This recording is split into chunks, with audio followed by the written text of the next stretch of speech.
Hey everyone, welcome back to Post Gym Yaps. This is episode 6. Thank you to everyone that is watching. Thank you to everyone who is new, who's returning. I'm grateful to have all of you guys here with me today.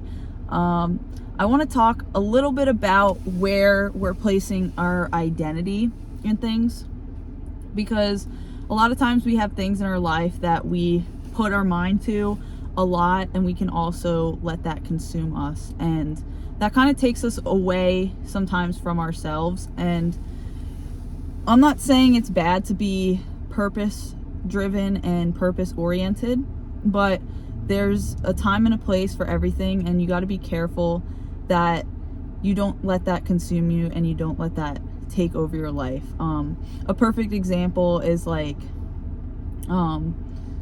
I'm just making up this person. Say his name is, I don't know, Bob. Let's use Bob as an example.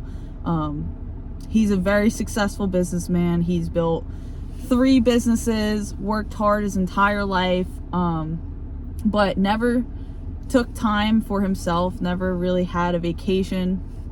And he reaches a certain age where he's like, he looks back on his life and he realizes how quickly, time passed, and he realizes that he didn't make time for himself or his family and all of those different things. It reminds me about a movie I saw once. I can't think about the name specifically. I think it was called The Mule or something like that.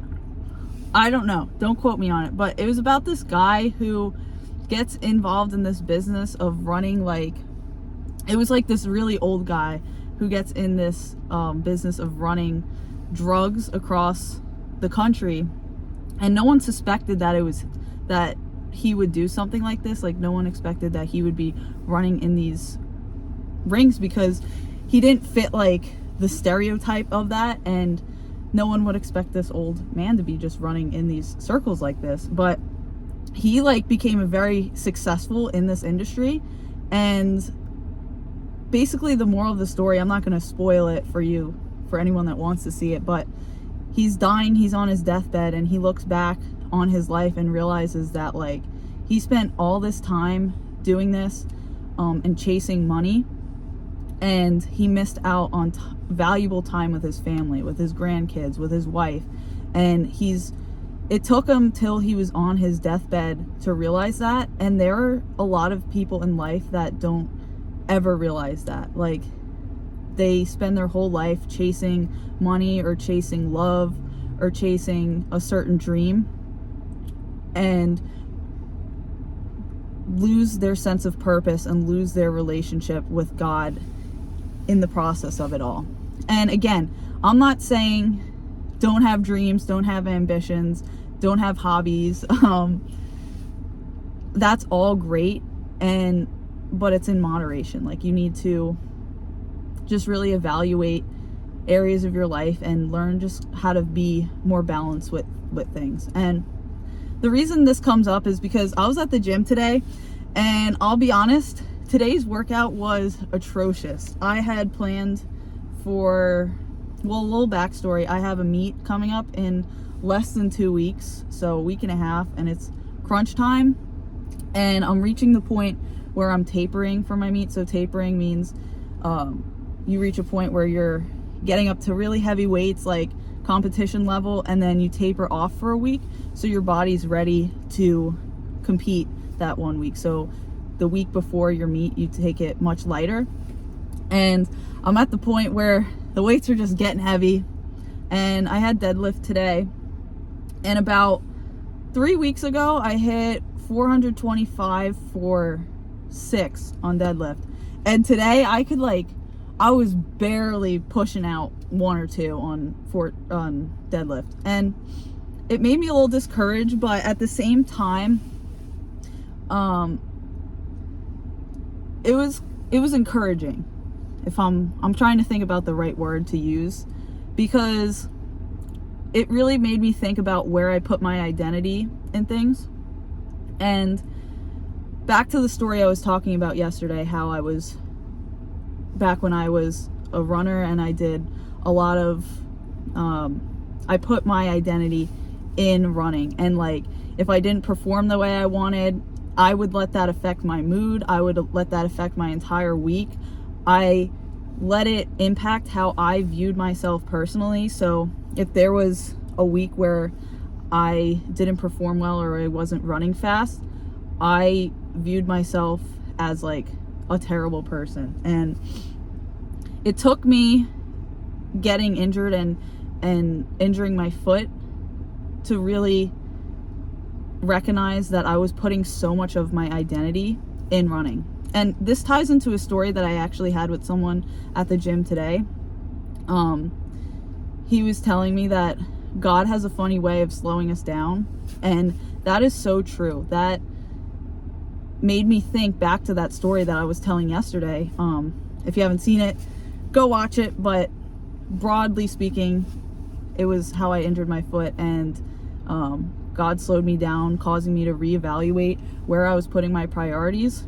And also too, if that never would have happened, I never would have found lifting. So just shows how God works everything out for our greater good, even if it's beyond what we would like. Like there are a lot of times where our flesh would want something or what we want to happen, but it might not be long term the best thing that God has for us. Like I'm trying to think about another example that we can use.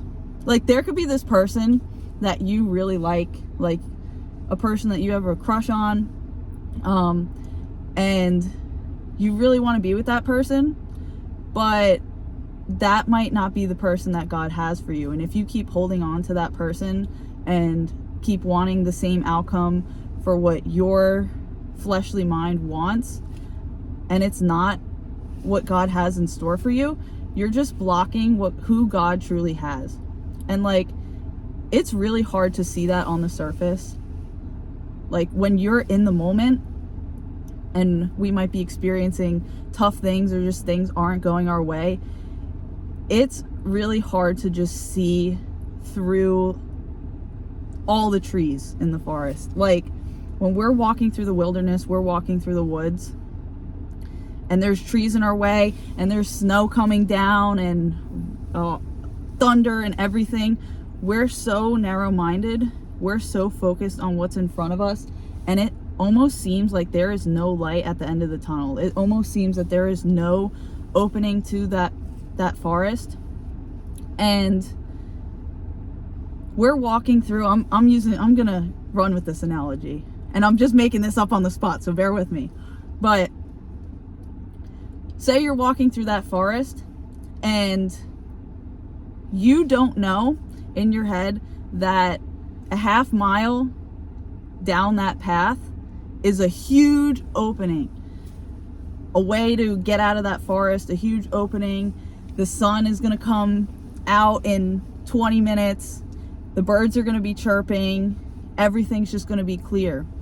But you're in that forest, you're in the storm, the twigs and the leaves are poking you in the leg, like everything is just going crazy, and it's hard to think that there can be a clearing, and you quit.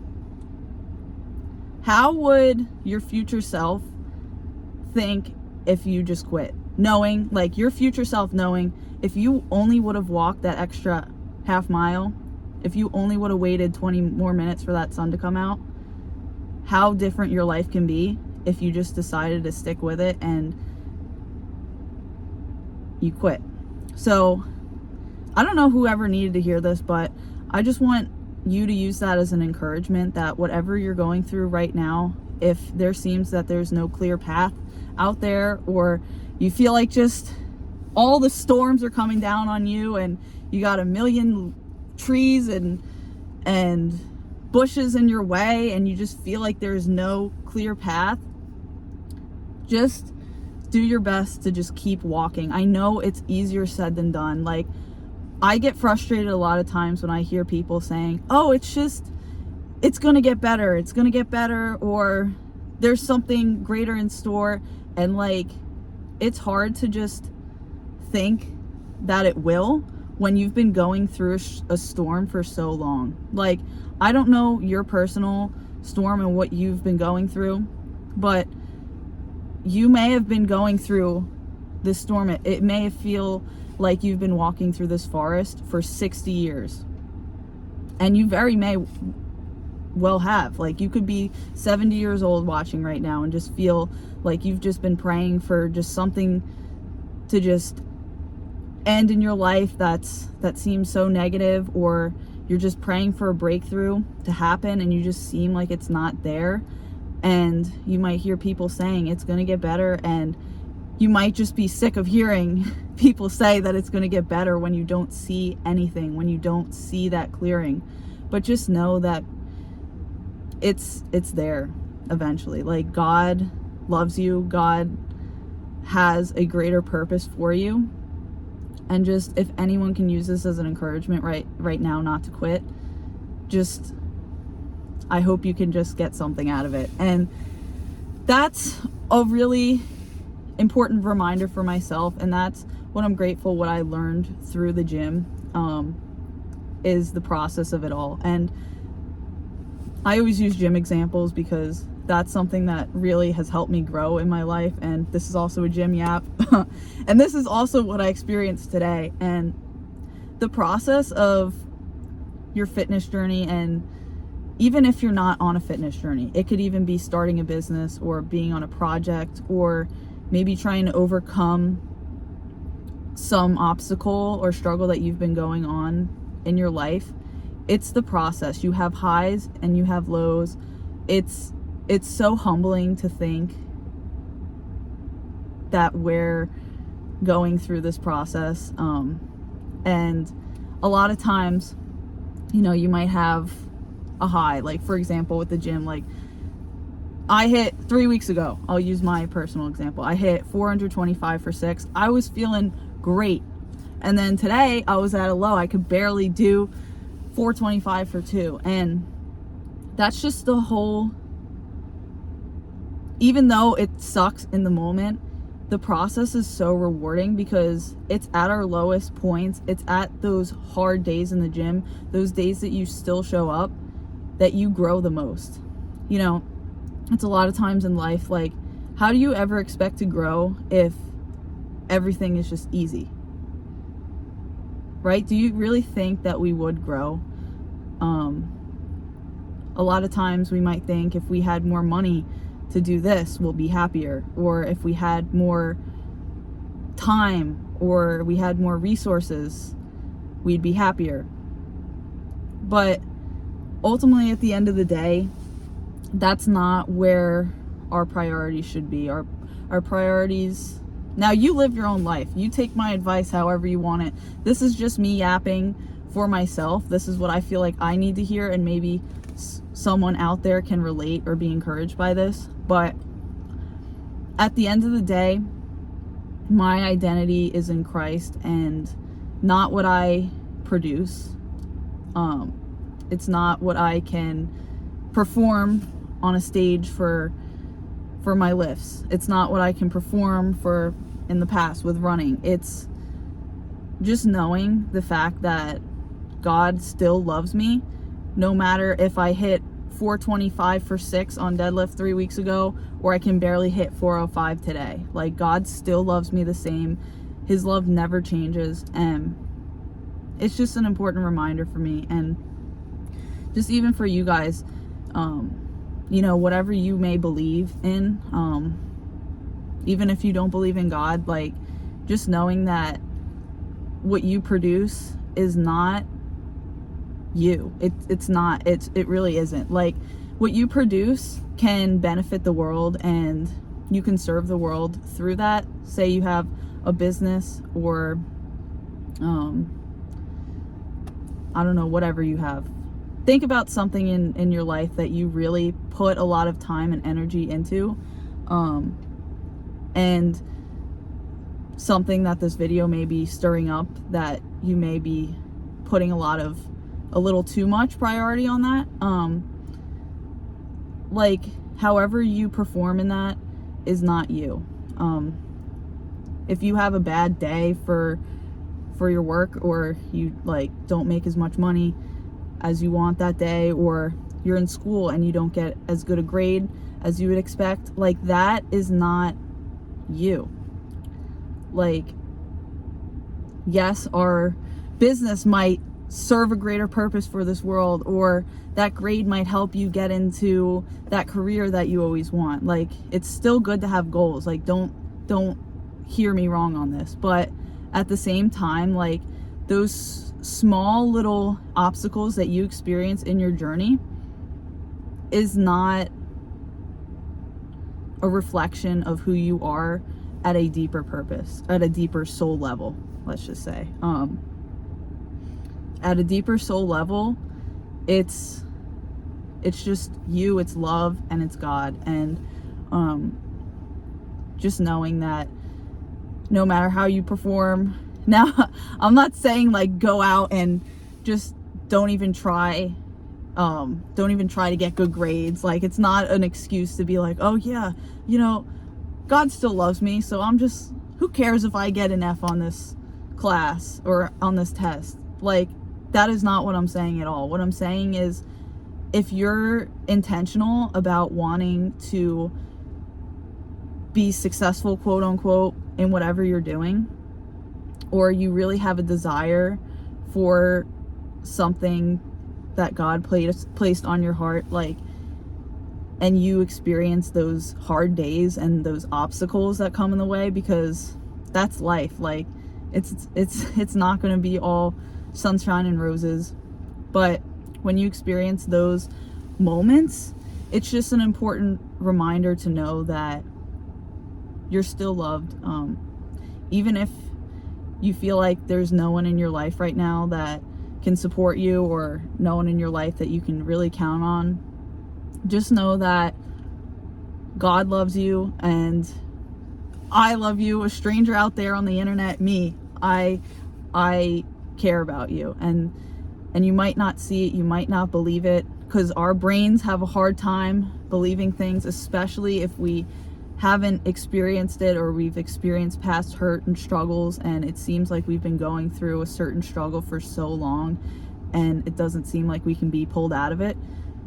It sounds corny, and you might hear this all the time and just question it, but you really do. Like, if you're watching this far, if you're still watching, you really do have a purpose, and there's a reason that you're here. And just keep grinding, keep doing whatever you're doing. I don't know what you're doing. If you're watching this and you feel comfortable sharing, put in the comments, like, what's a dream or a project that you're working on right now that you're just really appreciating the process for what it is, and you've experienced the highs, you've experienced the lows, because yeah, just know that you're not alone on this journey. Even if it feels like you are alone, there are other people going through the same thing out there, and it's okay to feel those things. It's okay to feel discouraged, and it's okay to be vulnerable and tell people if you feel comfortable sharing. But yeah, just know that your identity isn't in what you produce and the outcomes of things. It's in God ultimately, and it's in yourself and how you truly love yourself. And I know it can be hard to love ourselves sometimes, but you got to give yourself grace and just take things for what life gives you, and just see how being resilient, how that can take you. Just know, guys, that if you're watching this, use this as an encouragement, guys, that you never know where that clearing could be. That clearing could be 10 minutes away. That clearing could be just past a tree. We're still back to the forest analogy, guys. If you're not following my brain and how it works, because my brain is all over the place half the time. But you never know where that clearing could be in your life. And I just hope that you use this as a just word of encouragement to just keep keep on doing what you're doing, and just know that me, a stranger out there to you, cares about you and what you're doing. And I hope to see you do great things and accomplish great things someday. And yeah, just don't quit. Just keep to it. Keep to the grind. You're doing awesome wherever you are. And I really thank you for watching and bearing with me on this yap. I really want to keep putting out these videos because like being consistent with this has really helped me just reflect on a lot of things. I feel like, I don't know if anyone experiences this, but like I feel like when I try to reflect on things, say I'm sitting alone with my thoughts, but also too, like, how often do you sit with your own thoughts? Like, I'm just challenging you guys. Like, we live in such a world where we're so distracted by a lot of things. We're always consuming, we're on our phones, and just try to take some time this week if you can to just really sit with yourself and ask yourself these questions and think about areas in your life where you might be putting things on a pedestal, or you might be prioritizing those things before your spiritual, physical, and mental health, and just see where that takes you. And yeah, that's why I like making these videos, because it's helping me actually clear my brain, because I have so many thoughts and it's just helping me get it out there. And I hope someone can relate to what I'm talking about. And if you don't, thanks for watching this far anyway. You've been real. I really appreciate whoever's watching right now, and I hope you have a great rest of your day. Peace out.